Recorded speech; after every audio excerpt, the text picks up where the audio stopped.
बिस्मिल्लाहिर्रहमानिर्रहीम। अस्सलामुअलैकुम मोहतरम नाजरीनो सामीन, आप सुन रहे हैं देवता। तो आइए बढ़ते हैं कहानी की जानिब। यानी मैं भी रफ्ता रफ्ता खुद ब खुद माइल हो जाऊंगी। मेरे बाबा बहुत बड़े ज्योतिष विद्या के ज्ञानी थे। उन्होंने कहा था, बेटी हम बहुत ऊंची जात के ब्राह्मण हैं, ब्राह्मण जाति पर कभी हर्फ ना आने देना। अपने धर्म पर कायम रहने का एक ही उपाय है और वो ये कि फरहाद अली तैमूर और उसकी फैमिली से दूर रहा करना। आह मेरा नसीब, मैं तुम्हारे इश्क में गिरफ्तार होकर कहीं की नहीं रही। चलो ये अच्छा है कि तुम मजबूत इरादों की मालिक हो, अपने धर्म पर कायम रहो। मैं तुम्हें अपनी तरफ माइल करने वाली कोई बात नहीं करूंगा। आह जब मोहब्बत माइल करती है तो सारी तदाबीर धरी की धरी रह जाती हैं। फिर भी अगर मैं कोशिश करूं कि तुमसे ना मिलूं तो क्या तुम मुझे मजबूर करोगे? हरगिज़ नहीं, आज भी तुम अपनी मर्जी से आई हो, मैंने तुम्हें मजबूर नहीं किया था। मैं नहीं जानता कि तुम कहाँ रहती हो और कब जगह बदलती हो। मुझे तुम्हारा कोई फ़ोन नंबर भी मालूम नहीं है। तुम खुद ही ख्याल ख्वानी के ज़रिए मेरी खाबिदा मोहब्बत को जगाने आ जाती हो। ऐसा ना कहो, मुझे यूँ लगता है जैसे मैं ही बावली हूँ, तुम्हारे पीछे आती हूँ और तुम्हें मुझसे कोई लगाव नहीं है। मैं अपनी मोहब्बत और दीवानगी बयान करूँगा तो फिर मुझे इल्ज़ाम दोगी कि मैं तुम्हें अपनी तरफ माइल कर रहा हूँ। वो हंसने लगी, फिर बोली, अब जाऊँगी। मैं क्या कहूँ? अगर कहूँगा कि अभी दिल नहीं भरा है तो फिर तुम्हें मोहब्बत से मजबूर करने का इल्ज़ाम आ जाएगा। वो मुस्कुरा कर बोली, मैं जाकर सोचूंगी कि मुझे फिर आना है या नहीं। अब दरवाजे से मुंह फेर लो। क्यों, मेरी आंखों के सामने नहीं जाओगी? नहीं, मैं इसी होटल में हूँ, मगर मुझसे कमरा नंबर ना पूछना। वो दरवाजे की तरफ पुश्त करके बोला, नहीं पूछूंगा, जाओ, खुदा हाफिज। खामोशी छा गई। जाने वाली के कदमों की आहट भी सुनाई नहीं दी। जब उसे मखसूस महक ना मिली तो वो समझ गया कि जुदाई के लम्हात शुरू हो चुके हैं। उसने पलट कर देखा, वो जा चुकी थी। दरवाज़ा बंद हो चुका था। शीतारा ने दाई माँ से कहा, मैं अपने कमरे में आ चुकी हूँ, अब नींद पूरी करूँगी। ये बताओ कामयाबी हुई? हाँ, वो 2 चश्मी हीरे मेरे पास हैं। उन हीरों को मेरे सर पर रहना चाहिए। मैं उन्हें साड़ी के आंचल में सर से बांध कर सो जाऊँगी। बेटी उन हीरों को परखना ज़रूरी है। उसने लासानी को नकली हीरे दिए, तुम्हें भी इसी तरह धोखा दे सकता है। माँ जी वो ज़ुबान का धनी है, जो कहता है वो करता ज़रूर है। मोहब्बत अगर दिल की गहराइयों से हो तो फिर दिल से झूठ और फरेब निकल जाता है। मैं बू तब्दील कराने के लिए पाशा से दिन रात मेहनत कराती रही और पारस को धोखा देने के मंसूबे बनाती रही। इस मकसद के लिए पूजा को यहाँ तक ले आई, लेकिन अपनी और पारस की मोहब्बत में किसी तीसरी को शरीक नहीं होने दिया। ये 2 चश्मी हीरे जो मेरे पास हैं वो असली हैं। ठीक है बेटी, आराम से सो जाओ। वो सोने के लिए चली गई। दाई माँ को पूजा से भी लगाव पैदा हो गया था। शीतारा ने उसके ख्यालात पढ़कर बताया था कि वो पाकिस्तान में अपने बूढ़े माँ बाप के साथ रहती थी और कराची यूनिवर्सिटी में तालीम हासिल कर रही थी। 5 बरस पहले माँ का इंतकाल हुआ। फिर 2 माह पहले बाप की आंखें भी हमेशा के लिए बंद हो गईं। वो एक नई जिंदगी गुजारने और पनाह हासिल करने के लिए अपनी बड़ी बहन शांति के पास आई तो वो उसकी आबरू का सौदा करने लगी थी। ऐसे में पाशा उसे शीतारा के पास ले आया था। जब शीतारा नींद से बेदार हुई तो दाई माँ ने कहा, इतनी बड़ी दुनिया में पूजा का कोई नहीं है, तू उसे ढाल बनाकर पारस से हीरे हासिल करना चाहती थी। इसकी तो नौबत ही नहीं आई। मैं चाहती हूँ पूजा हमारे पास रहे।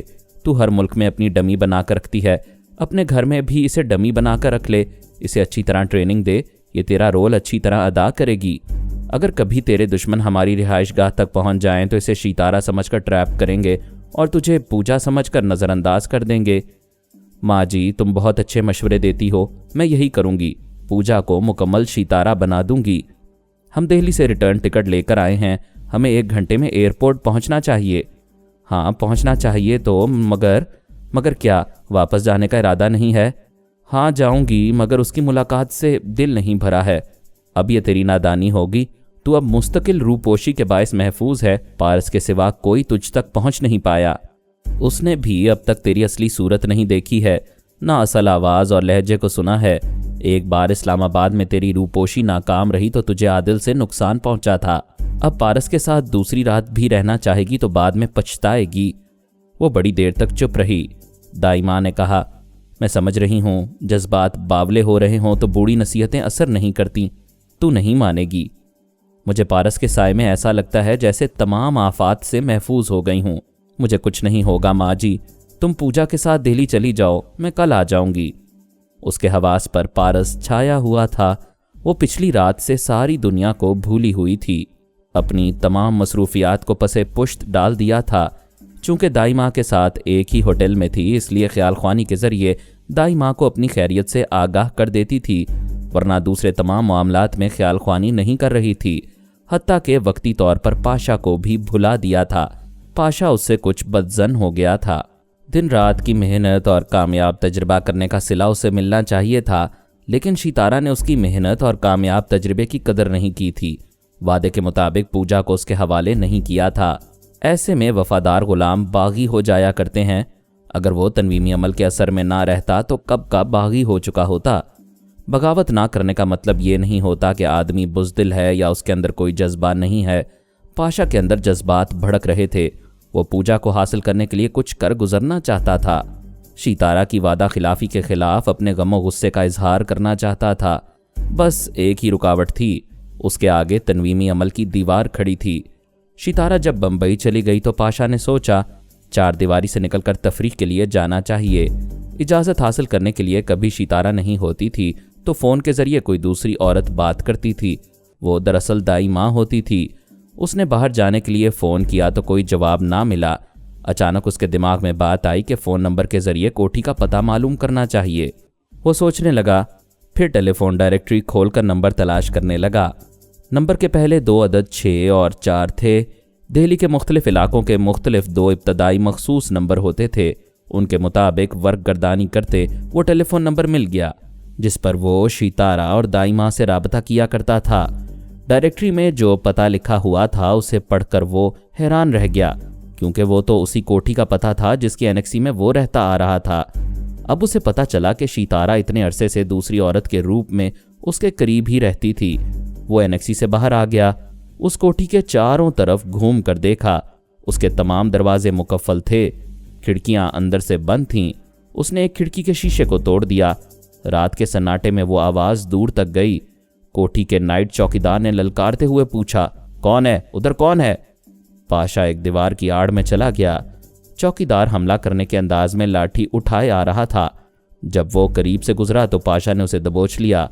वो खुद को छुड़ाने के लिए तड़पने और मचलने लगा, लेकिन वो एक हैरत अंगेज जिस्मानी कुव्वत रखने वाले की गिरफ्त में था। उसका एक घोंसा सर पर पड़ा तो उसके आंखों के सामने कुमकुमे जलने बुझने लगे। वो चकराकर उसकी गिरफ्त में फिसलता हुआ जमीन बोस हो गया। पाशा ने टूटी हुई खिड़की के अंदर हाथ डालकर चिटकनी हटाई, उसके पट खोले। आगे आहनी जालियां लगी हुई थीं। वो लोहे की जालियों को दोनों हाथों से पकड़कर झटके देने लगा। खिड़की की चौखट से उन जालियों का अलग होना नामुमकिन था, लेकिन कोई बलडोज़र धक्के मारे तो ये मुमकिन हो जाया करता है। आखिर वो जालियां खिड़की की चौखट से अलग हो गईं। वो खिड़की से गुजरकर अंदर आ गया। अंदर गहरी तारीकी थी। वो स्विच बोर्ड तलाश करके रोशनी कर सकता था। वो कोठी के एक हिस्से से गुजरता हुआ एक बेडरूम में आया। वहाँ की एक एक चीज़ को साफ तौर से देख रहा था। वहाँ की किसी चीज़ से ये सुराग नहीं मिल रहा था कि वहाँ शितारा रहती है, और वो ऐसी नादान नहीं थी कि वहाँ की दीवारों पर अपनी तस्वीर लगाती या अपनी कोई शनाख्त दूसरों के लिए छोड़ जाती। वो मायूस हो गया। जालियाँ तोड़कर अंदर आने का कोई फ़ायदा हासिल नहीं हो रहा था। वो वापस जाने लगा, फिर रुक गया। फ़ोन की घंटी बज रही थी। वो पलटकर टेलीफोन के पास आया। उस टेलीफोन के साथ एक रिकॉर्डर मुंसलिक था। रिकॉर्डर का टेप चलते ही फ़ोन की घंटी बंद हो गई। एक निस्वानी आवाज़ रिकॉर्डर से उभरी, यस प्लीज़, मैं मौजूद नहीं हूँ, अपना ज़रूरी पैगाम रिकॉर्ड कर सकते हो। फिर खामोशी छा गई। टेप चल रहा था, कोई पैगाम रिकॉर्ड हो रहा था। जब टेप रुक गया तो पाशा ने उसका कनेक्शन टेलीफोन से अलग किया, फिर उसे रिवाइंड करके सुना। उसे पूजा की आवाज़ सुनाई दी, मैडम, मुझे खबर मिली है कि मेरा साजन बहुत बीमार है, गैरेज में पड़ा है, मैं उससे मिलने जा रही हूँ। अगरचे आपने सख्ती से मना किया है, लेकिन आप एक औरत के दिल से सोचें, ऐसे वक्त कोई औरत अपने मर्द से दूर नहीं रहती। आप मेरी ये नाफरमानी माफ़ करें, मैं जल्द ही लौट आऊँगी। आवाज़ बंद हो गई। पाशा ने रिकॉर्डर को ऑफ किया। उसके दिमाग में आंधियाँ सी चलने लगी थीं। वो उस पूजा की आवाज़ पहले भी सुन चुका था। वो अपनी मुलाजमा से अपने साजन का जिक्र कर रही थी, और उसका साजन रेलवे स्टेशन के पीछे सत्यनारायण की गली के एक गैरेज में रहा करता था। पाशा ने पहली बार उस पूजा की आवाज़ सुनकर सोचा था, शायद पूजा की किसी हम आवाज़ औरत की गुफ्तगू सुन रहा है, जबकि पहले भी ऐसा धोखा नहीं हुआ था। उसने सोचा था कि शितारा उससे राबता करेगी तो वो दूसरी पूजा के सिलसिले में बात करेगा। शितारा ने बाद में राबता किया तो वो जल्दी में थी, फिर यकीन दिला रही थी कि दूसरे दिन बंबई से वापस आकर पूजा को उसकी झोली में डाल देगी। अब फोन टेप की आवाज़ से पता चला कि उस दूसरी पूजा की आवाज़ वाली से शितारा का ताल्लुक है और शितारा उसे अब तक असल नहीं नकली पूजा की आवाज़ सुनाती आ रही है। वो तेज़ी से चलता हुआ खिड़की के रास्ते से बाहर आया। ये मालूम हो चुका था कि पूजा अपने साजन से मिलने जा रही है और ये भी मालूम था कि वो कहाँ जा रही है। इहाते में एक गाड़ी खड़ी हुई थी। नाइट चौकीदार बेहोश पड़ा था। वो मेन गेट खोलने के बाद कार में आया, उसे स्टार्ट किया, फिर रेलवे स्टेशन की तरफ चल पड़ा। वो पूजा भी एक देसी मॉडल की गाड़ी में आई थी। वो गाड़ी एक गैरेज के सामने खड़ी थी। गली में इक्का दुक्का गुजरने वाले दिखाई दिए। पाशा ने करीब ही कार रोक दी। कार से उतरकर दबे कदमों चलता हुआ गैरेज में आया। वहां एक चारपाई पर एक शख्स लेटा हुआ था और एक दुबली पतली सी औरत उसका हाथ अपने हाथों में लेकर कह रही थी, भगवान के लिए अपनी जिद छोड़ो और मेरी कोठी में चलकर रहो। बीमार शख्स ने कहा, नहीं कामनी, मैं अपनी मेहनत से तुम्हारे लिए कोठी बनाऊंगा, तब हम साथ रहेंगे और तब तक तुम यहाँ बीमार पड़े रहोगे। चलो उठो, बाहर गाड़ी है, डॉक्टर के पास चलो। वो बड़ी नकाहत से उठने लगा। फिर वो दोनों पाशा को देखकर चौंक गए। साजन ने पूछा, कौन हो तुम? वो बोला, तुम्हारी कामनी जानती है, तुमसे इतना प्यार करती है कि कोठी छोड़कर गैरेज में आती है और मुझ जैसे प्यार करने वाले को पूजा की आवाज़ सुनाकर धोखा देती है। कामनी घबराई हुई थी, परेशान होकर बोली, तुम यहाँ कैसे आ गए? क्यों, तुम्हारी मैडम ने ये नहीं बताया था कि मैं हज़ारों मील दूर की आवाज़ सुन लेता हूँ, लिहाजा तुम्हें पूजा की आवाज़ में बोलते रहना चाहिए। वो दोनों हाथ जोड़कर बोली, हाँ मैं मैडम के लिए काम करती हूँ, मुझे आवाज़ बदलने में महारत हासिल है, लेकिन मैडम को ये मालूम होगा कि तुम पर यह राज खुल गया है तो वो मुझे ज़िंदा नहीं छोड़ेंगी। मैंने अभी तुम्हारी फ़ोन कॉल सुनी थी, अभी जाकर टेप से तुम्हारी आवाज़ मिटा दूंगा। शितारा को ये मालूम नहीं होगा कि तुम अपने साजन से मिलने आई थी। जाओ, अपने साजन को डॉक्टर के पास ले जाओ। वो गैरेज से बाहर आकर गाड़ी में बैठ गया, कोठी की तरफ वापस जाने लगा। शितारा का फ्रॉड खुलकर सामने आ गया था। ये समझ में आ गया था कि वो असल पूजा को कभी उसके हवाले नहीं करेगी। वो गुलाम बना हुआ है, उसे गुलाम ही बना कर रखेगी, कभी आज़ादी के साथ किसी से मोहब्बत भी नहीं करने देगी। अब वो गुलामी से रिहाई हासिल करने के लिए बेचैन हो गया। गैर मामूली सलाहियतें और कुव्वतें रखने के बावजूद वो तनवीमी अमल के असर से नहीं निकल सकता था। सोच रहा था, क्या ऐसा कोई रास्ता है कि उसके दिमाग पर हुक्मरानी करने वाली को पता ना चले और वो उसके शहर से निकल आए? कोई रास्ता सुझाई नहीं दे रहा था। वो फिर खिड़की के रास्ते से कोठी के अंदर आ गया। वहां अपने वादे के मुताबिक उसने टेप से कामनी की आवाज़ मिटा दी। फिर ज़ेरे लब बुड़बुड़ाने लगा, या खुदा, मैं एक प्यार करने वाली के काम आया हूँ, तू मेरे काम आ, मुझे शितारा की गुलामी से निजात दिला। मेरी तमाम सलाहियतें और कुव्वतें किसी काम नहीं आ रही हैं, ऐसे में कोई मोजज़ा ही होगा तो उससे निजात मिलेगी। वो बेचैनी से तारीक कमरे में टहलने लगा, झुंझुलाहट में मुब्तला होने लगा। जो चीज़ सामने आती थी उसे ठोकरों में उड़ा देता। फिर शितारा के बिस्तर पर आकर बैठ गया। सरहाने की मेज़ पर एक डायरी रखी थी। उसे इस ख्याल से उठाया कि शायद शितारा की कोई कमज़ोरी हाथ आ जाए। वो शितारा थी, अपने पीछे अपनी कमज़ोरी छोड़कर जाने वालों में से नहीं थी। डायरी की वर्क गर्दानी से पता चला उसमें बेशुमार अहम फ़ोन नंबर्स दर्ज हैं। वो झुंझलाकर उसे फेंकना चाहता था कि अचानक ही उसके दिमाग में बिजली सी कूंदी, जैसे दुआ कबूल हो गई हो। जो सफ़ा खुला हुआ था उस पर बाबा साहब के इदारे के 10 टेलीफोन नंबर दर्ज थे। दिमाग ने कहा, यहीं से शितारा के तनवीमी अमल का तिलिस्म टूटेगा। वो डायरी लेकर टेलीफोन के सामने बैठ गया। फिर रिसीवर उठाकर पेरिस के कोड नंबर के साथ डायरी में लिखे हुए नंबर डायल करने लगा। जल्द ही राबता हो गया। दूसरी तरफ से आवाज़ आई, it is Baba Farid Wasti organisation. वो बोला, मैं यूसुफुल बुरहान उर्फ पाशा बोल रहा हूँ। जनाब अली असदुल्ला तबरेज़ी से सिर्फ 2 बातें करना चाहता हूँ। पूछा गया, वो 2 बातें क्या हैं? एक ये कि तनवीमी अमल के शिकंजे में हूँ, दूसरी बात ये कि निजात चाहता हूँ। Please hold on. वो रिसीवर कान से लगाए इंतज़ार करने लगा। ऐसे ही वक्त पर आई सोच की लहरें महसूस हुईं। वो सांस रोकना चाहता था, फिर सोचा, मालूम करना चाहिए कि कौन है, शायद उस आने वाले के ज़रिए निजात मिल जाए। सोनिया सानी की आवाज़ सुनाई दी। निजात क्यों चाहते हो? वो चौंक कर बोला, तुम सोनिया सानी हो? मैं तुम्हें नहीं भूल सकता। तुम पहली लड़की हो जिसने सबसे पहले मेरे दिमाग पर कब्जा जमाया था। ही, तुम पहली मेहरबान हो जिसने गुलाम बनाने के बाद आज़ाद कर दिया था। वो डांट कर बोली, गधे की तरह दांत मत निकालो, रिसीवर रखो। वो रिसीवर रख कर बोला, मुझ पर रहम करो। रहम खुदा करता है जिसे तुम भूले हुए हो। नहीं भूला हूँ, खुदा की कसम थोड़ी देर पहले खुदा को याद किया था, जैसे हर बेईमान मुसीबत के वक्त याद करता है। ही, ये खुदा की शान है कि वो बेईमान की भी सुन लेता है। मेरे खुदा ने ही तुम्हें मेरा निजात दहिंदा बनाकर भेजा है। मैंने पहला सवाल यही किया था, निजात क्यों चाहते हो? तुम अपनी हरकतों से किसी ना किसी के चुंगल में फंसते रहोगे। एक बार निजात दिला दो, फिर कोई माई का लाल मुझे असीर नहीं कर सकेगा। शर्म करो पाशा, तुम्हें बाबा साहब के इदारे से बहुत बड़ी ऑफ़र दी गई थी कि यहाँ आओ और अपनी गैर मामूली सलाहियतों से इंसानियत की खिदमत करो, लेकिन तुम्हें अय्याशी और आवारगी का चस्का पड़ गया है। अब क्या इस इदारे का पाबंद रहने की शर्त रखोगी? तब शितारा से निजात दिलाओगी? लानत है तुम पर। अब से पहले मैंने अपने ही तनवीमी अमल से तुम्हें निजात दी थी। क्या तुम्हें इदारे का पाबंद बनाया था? नहीं, तुम बहुत अच्छी हो, मैं कसम खाता हूँ कभी तुम्हारे भी काम आऊँगा। मर्द का बच्चा हूँ, जुबान का सच्चा हूँ। मर्द के बच्चे, तुम्हारी मर्दानगी यही है कि मुझ लड़की के सामने गिड़गिड़ा रहे हो। ये बात याद रखो कि हम में से कोई तुम पर रहम करने वाला नहीं था, लेकिन तबरेज़ी साहब का हुक्म है कि तुम्हें शितारा से निजात दिलाई जाए, और तुम पर इसलिए रहम खाया जा रहा है कि तुम ठोकरें खाते खाते एक दिन बाबा साहब के इदारे में आओगे। ठीक है, जब वो दिन आएगा तो आ जाऊंगा। अभी जल्दी करो, कहीं शितारा ना आ जाए। जाओ, बिस्तर पर आराम से लेट जाओ। उसने हिदायत पर अमल किया, बिस्तर पर आकर लेट गया। अब उसके दिन बदलने वाले थे।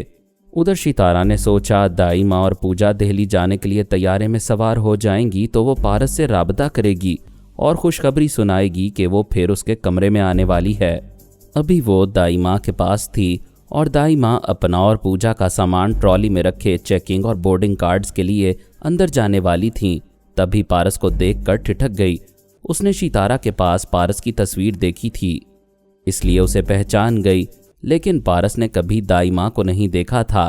वो उससे कतरा कर जा सकती थी, मगर ये मुश्किल आ पड़ी थी कि पूजा शितारा के रूप में थी।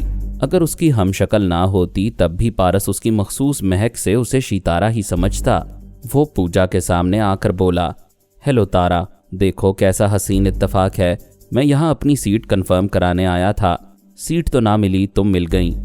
कोई भी टेलीपैथी जानने वाला मुसलसल ख्याल ख्वानी नहीं कर सकता। किसी ना किसी ज़रूरत से यह सिलसिला टूट जाता है। एक छींक भी आ जाए तो ख्याल ख्वानी करने वाला दिमागी तौर पर हाजिर हो जाता है। शितारा होटल के कमरे में बैठी हुई थी। दो चश्मी हीरों को अपने सर पर रखने के लिए सुई धागे से एक हेयर बेल्ट तैयार कर रही थी और वक्फे वक्फे से दाई माँ के पास भी जा रही थी। जब पारस और पूजा का सामना हुआ तो उसकी तवज्जो हेयर बेल्ट पर मरकूज थी। सोच रही थी, दाई माँ पूजा के साथ खैरियत से तैयारे में सवार हो जाएगी। इससे पहले ही वो हेयर बेल्ट के टांके मुकम्मल करके फिर दाई माँ के पास पहुंच जाएगी।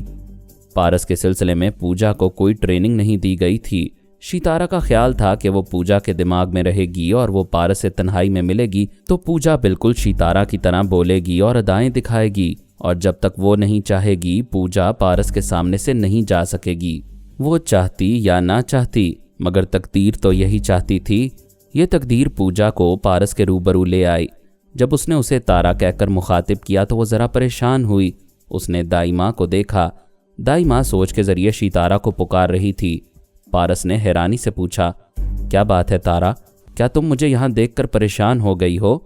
वो हिचकिचाते हुए बोली, आप कौन हैं? मुझे दीदी समझकर क्यों मुखातिब कर रहे हैं? दीदी यानी बड़ी बहन? क्या शितारा तुम्हारी बड़ी बहन है और तुम उसकी? दाई माँ को बात बनाने का मौका मिल गया। वो जल्दी से बोली, हाँ, ये उसकी छोटी बहन पूजा है।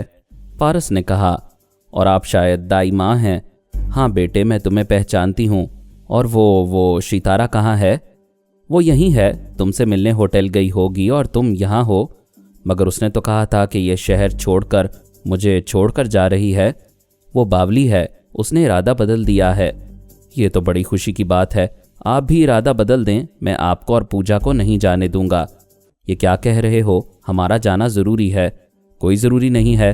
मैं पहली बार अपनी होने वाली साली को देख रहा हूँ और हैरान हो रहा हूँ। ये तो बिल्कुल शितारा लग रही है। मैं अपनी साली को पूरे बम्बई की सैर कराऊंगा। दाई माँ ने कहा, जिद ना करो, हम शितारा की मर्जी के बगैर यहाँ नहीं रुक सकेंगे। बस इतनी सी बात है, अभी चलो, मैं उसकी ज़ुबान से कहलवाऊंगा कि मेरी साली मेरी मर्जी के बगैर यहाँ से नहीं जाएगी। हमें मालूम नहीं है कि शितारा अभी कहाँ होगी। जहाँ भी होगी हमसे राबता करेगी। अभी होटल चलो और शितारा से राबते का इंतज़ार करो। दाई माँ ने कहा, मुझे अफसोस है, तुम रास्ता छोड़ दो। जब शितारा वापस आने को कहेगी तो हम लौट आएंगे। पारस ने कहा, मुझे भी अफसोस है दाई माँ, मैं तुम्हें तो जाने दूंगा लेकिन अपनी साली को नहीं छोड़ूंगा। तुम पूजा के पीछे क्यों पड़ गए हो? इसलिए कि कल रात से मुझे धोखा दिया जा रहा है। हमने कोई धोखा नहीं दिया है, तुम गलत समझ रहे हो। क्या गलत है और क्या सही, इसका फैसला उस वक्त होगा जब शितारा राबता करेगी।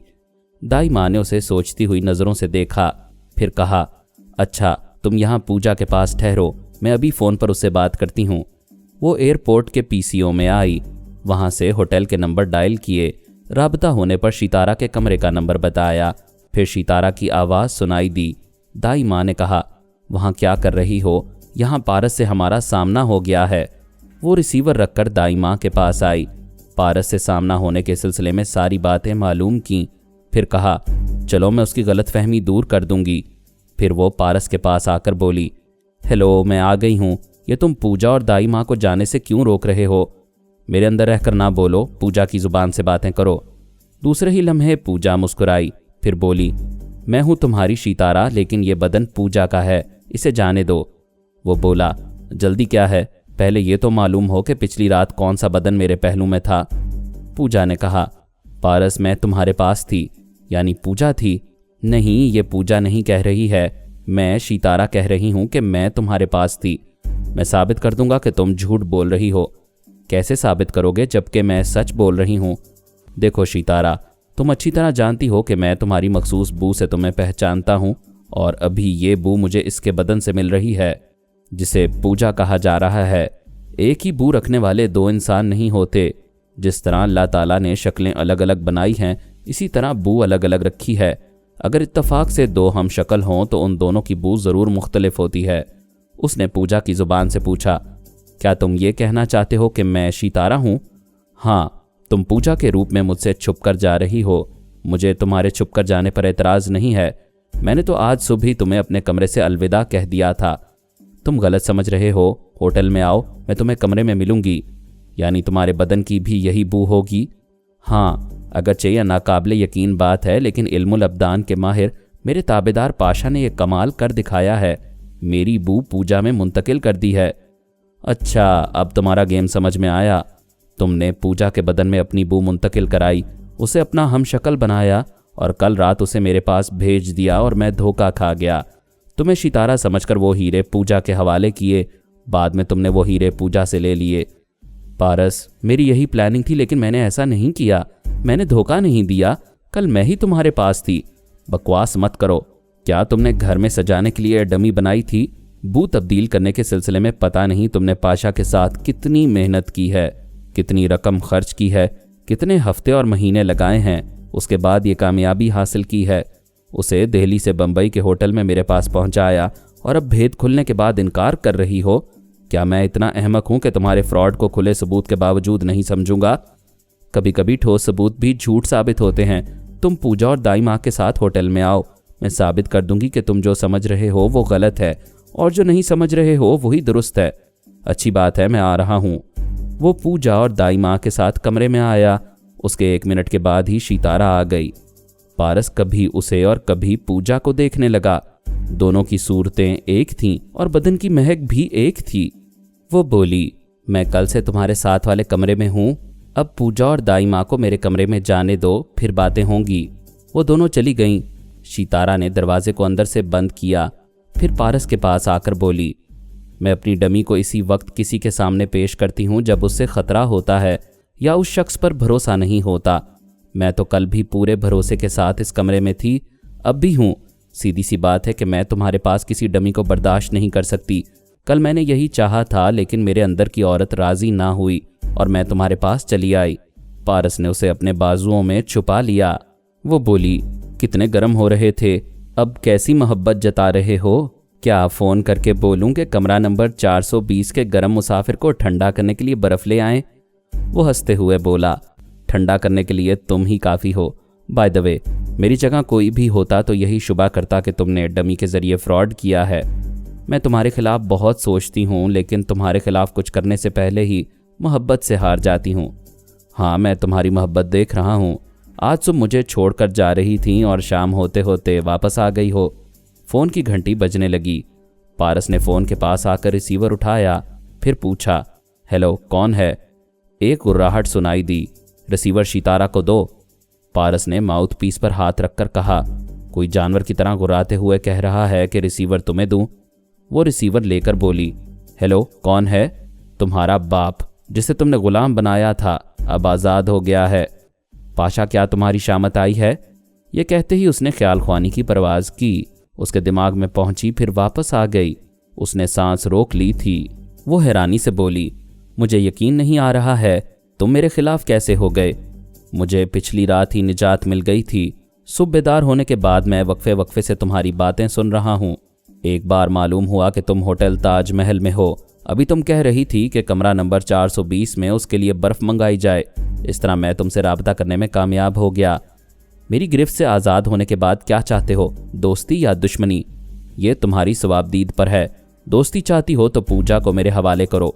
मेरी पाबंदियों में रहोगे तो तुम्हें पूजा मिलेगी। मैं लानत भेजता हूँ तुम्हारी पाबंदियों पर। आज से मैं आज़ाद शेर हूँ, तुम्हारी कोठी में बैठा हुआ हूँ। यहाँ आओ, तुम्हारे साथ तुम्हारी बुड्ढी दाई माँ को भी जिंदा गाड़ दूंगा। सितारा ने रिसीवर रख दिया। पारस ने पूछा, पाशा क्या कह रहा है? वो पागल का बच्चा मेरी गिरफ्त से निकल गया है, वहां मेरा इंतजार कर रहा है, मार डालने की धमकी दे रहा है। पारस हंसने लगा। वो बोली, तुम हंस रहे हो? मेरी ज्योतिष विद्या कहती थी कि ये 2 चश्मी हीरे मेरे पास रहेंगे तो तमाम नहुसतें टल जाएंगी, नाकामियां कामयाबियों में बदल जाएंगी। मगर ये हीरे मिलते ही वो हाथी जंजीर तोड़कर निकल गया है। पाशा को आज नहीं तो कल आज़ाद होना ही था, क्योंकि उसकी गैर मामूली दिमागी तवानाई काम आई होगी। कुछ भी हो, वो हाथ से निकल गया है। क्या ये मेरा नुकसान नहीं है? नहीं। इस पहलू से सोचो कि 2 चश्मी हीरों ने तुम्हें दिल्ली वापस नहीं जाने दिया। अगर चली जाती तो वो हाथी तुम माँ बेटी को दबोचकर मार डालता। हाँ, इस पहलू से ये मेरे लिए अच्छे रहे। फिर ये सोचो कि पाशा गया मगर पारस से दोस्ती मजबूत हुई। यह खुशबख्ती है या बदबख्ती? खुशबख्ती। मगर पारस, दिल्ली की वो कोठी मेरे लिए अहम है। मैं उस हाथी को कैसे भगाऊं? पारस ने कहा, मैं यकीन से कहता हूं कि वो अपनी गैर मामूली समात के जरिए अभी हमारी बातें सुन रहा है। उसे भगाने के लिए ना ताकत की ज़रूरत है ना किसी सलाहियत की, बस ज़रा अकल की ज़रूरत है। क्या तुम उसे भगा दोगे? हाँ, कल शाम 6 बजे तक वो कोठी छोड़कर चला जाएगा। मालूम तो हो कि खुद ब खुद कैसे जाएगा। भाई, मैं अभी अपनी एक माँ को फ़ोन करता हूँ। वो पेरिस में है और उसका नाम है मरियम। बेचारी अपने शौहर को ढूंढती फिर रही है। मैं पता बताऊंगा तो वो उस कोठी में कल तक पहुंच जाएगी। उसने सितारा को आंख मारकर चुप रहने का इशारा किया। 10 मिनट के अंदर ही फ़ोन की घंटी बजने लगी। पारस ने कहा, ये पाशा है? उसने रिसीवर उठाकर पूछा, कौन? क्या तुम हो पाशा भाई? वो गरजते हुए बोला, मैं तुम्हारा भाई नहीं हूँ। सामने आओ, तुम्हारा मुंह तोड़ दूंगा। खबरदार, मरियम को मेरा पता ना बताना। और तुम क्या, तुम्हारे फरिश्ते भी मेरा नामो निशान नहीं पाएंगे। मैं जा रहा हूँ, वो आएगी तो भटकती रहेगी। दूसरी तरफ से रिसीवर रख दिया गया। सितारा पारस के अंदर रहकर सुन रही थी। हंसती हुई बोली, तुम कमाल के आदमी हो। तुम्हारे सामने लासानी हो या पाशा, किसी को भी खून खराबे के बगैर मैदान छोड़ने पर मजबूर कर देते हो। तुम भी तो कमाल करती हो, मेरे सामने आकर मुझसे मिलती भी हो और छुपती भी हो। मैं तो नहीं छुप रही हूँ। तो फिर सितारा की असली सूरत दिखाओ, असली आवाज़ और लहजा सुनाओ। वो मुस्कुराती हुई स्विच बोर्ड के पास गई, फिर बटन दबाकर कमरे में तारीकी फैला दी। इशारों की जुबान से समझा दिया कि असलियत अंधेरे में छुपी रहती है और छुपी रहा करेगी। एक आसमान के नीचे कई दुश्मन रहते हैं, एक छत के नीचे 2 दुश्मन नहीं रह सकते। लेकिन मैंने गॉड मदर ट्रेसा और जे परगोला को एक ही छत के नीचे रहने पर मजबूर कर दिया था। पिछले बाब में बयान कर चुका हूं कि जे परगोला ने गॉड मदर और उसके बेटे बेटियों को अपना मामूल और ताबेदार बनाने की कोशिश की थी और उस कोशिश में कामयाब हो गया था। फिर मैंने परगोला को जख्मी करके बाजी पलट दी थी। जब वो जख्मी हुआ और गॉड मदर का पलड़ा भारी हुआ तो उसने और उसके बेटे बेटियों ने परगोला को जान से मार डालने की कोशिशें की। उस पर रिवॉल्वर से 6 गोलियां चलाईं, लेकिन मैं उनके अंदर उनका निशाना बहकाता रहा। तब उनकी समझ में आया कि परगोला की तरह वो भी बेख्तियार हैं। अपनी इंतकामी ख्वाहिश के बावजूद ना परगोला को हलाक कर सकेंगी, ना परगोला और उसके टेलीपैथी जानने वाले गॉड मदर और उसकी बेटी को नुकसान पहुंचा सकेंगे। डॉक्टर मोहम्मद उनीब सलीमी के साथ मज़ीद अक़सात सुनने के लिए हमारे चैनल का सब्सक्राइबर बनें और साथ ही बेल आइकन को क्लिक करें ताकि आपको हर आने वाली नई वीडियो के मुतालिक नोटिफिकेशंस मिलती रहें। हमारी वीडियोस को लाइक और शेयर करें और हमें अपनी दुआओं में याद रखिएगा। ISI और पाक आर्मी जिंदाबाद, पाकिस्तान पाइंदाबाद। हम फिर मिलेंगे इंशाअल्लाह एक नई किस्त के साथ। तब तक के लिए अल्लाह हाफिज़।